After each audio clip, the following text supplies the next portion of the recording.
Hello guys, welcome back. ഇന്ന് ഞാൻ വന്നിട്ടുള്ളത് ഒരു ക്രാഫ്റ്റ് വീഡിയോ ആയിട്ടാണ്. ക്രാഫ്റ്റ് എന്നൊക്കെ പറഞ്ഞാൽ ക്രാഫ്റ്റല്ല, നമുക്ക് സിമ്പിളായിട്ട് എങ്ങനെ ഒരു നോട്ട് പാഡ് ഉണ്ടാക്കിയെടുക്കാം നമുക്ക് നോക്കാം. ഞാനിവിടെ എടുത്തിരിക്കുന്ന 2 A4 ഷീറ്റ് പേപ്പറാണ്. നിങ്ങൾക്ക് നോട്ട്ബുക്കിൽ പേപ്പർ വേണമെങ്കിലും എടുക്കാം, കാരണം നമ്മളിവിടെ ചെറിയ ഒരെണ്ണമാണ് ഉണ്ടാക്കുന്നത്. നിങ്ങൾക്ക് ഇഷ്ടമുള്ള പേപ്പർ എടുക്കാം, അതിനെ ഹാഫായിട്ട് ഫോൾഡ് ചെയ്യുക, അതിൻ്റെ തന്നെ വീണ്ടും ഒന്നുകൂടി ഹാഫായിട്ട് ഫോൾഡ് ചെയ്യുക. കണ്ടോ, 4 ചെറിയ റെക്റ്റാങ്കിൾ പോലെയാവും. ഇനി അതിൻ്റെ ഹാഫ് എടുത്ത് നമ്മൾ കട്ട് ചെയ്യുക. കറക്റ്റ് ഹാഫ് പോർഷൻ തന്നെ എടുക്കാൻ നോക്കണം, അല്ലേ ഇത് ലെവലായിട്ട് കിട്ടില്ല, അതിൻ്റെ അറ്റം കയറി ഇറങ്ങിയിരിക്കും. സോ അത് നമ്മൾ മാനേജ് ചെയ്യണം. ഇത് കട്ട് ചെയ്തതിന് ശേഷം നമുക്ക് 2 എഡ്ജിലായിട്ട് പേപ്പർ ക്ലിപ്പ് അഡ്ജസ്റ്റ് ചെയ്ത് കൊടുക്കാം. പേപ്പർ ക്ലിപ്പ് ഇല്ല എന്നുണ്ടെങ്കിൽ ഹെയർ ക്ലിപ്പ് ആയാലും മതി. ഞാനിപ്പോൾ വൺ സൈഡ് പേപ്പർ ക്ലിപ്പും മറ്റേ സൈഡിൽ ഹെയർ ക്ലിപ്പുമാണ് യൂസ് ചെയ്തിരിക്കുന്നത്. കണ്ടോ, ഇതേപോലെ റെക്റ്റാങ്കിളായിട്ട് കട്ട് ചെയ്തതിന് ശേഷം ഒരു സൈഡിൽ ഞാൻ പേപ്പർ ക്ലിപ്പ് വെച്ച് കൊടുക്കുന്നുണ്ട്.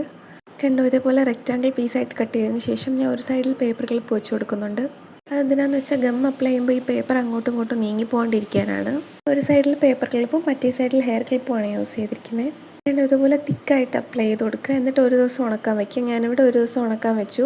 അതിനുശേഷം എനിക്ക് വരയ്ക്കാനൊന്നും അറിയില്ല, സോ സിമ്പിളായിട്ട് ഞാനൊരു ഡിസൈൻ എങ്ങനെയെങ്കിലുമൊക്കെ ഒപ്പിച്ചെടുത്തതാണ്. വരയ്ക്കാനൊക്കെ ഇഷ്ടമാണ്, ക്രിയേറ്റിവിറ്റി ഒക്കെ ഉണ്ടെങ്കിൽ സിമ്പിളായിട്ടൊരു ഡോട്ടിലൊക്കെ ഫ്രണ്ടിൽ ചെയ്ത് ബ്യൂട്ടിഫുൾ ആക്കി എടുക്കാം. അപ്പോൾ വീഡിയോ ഇത്ര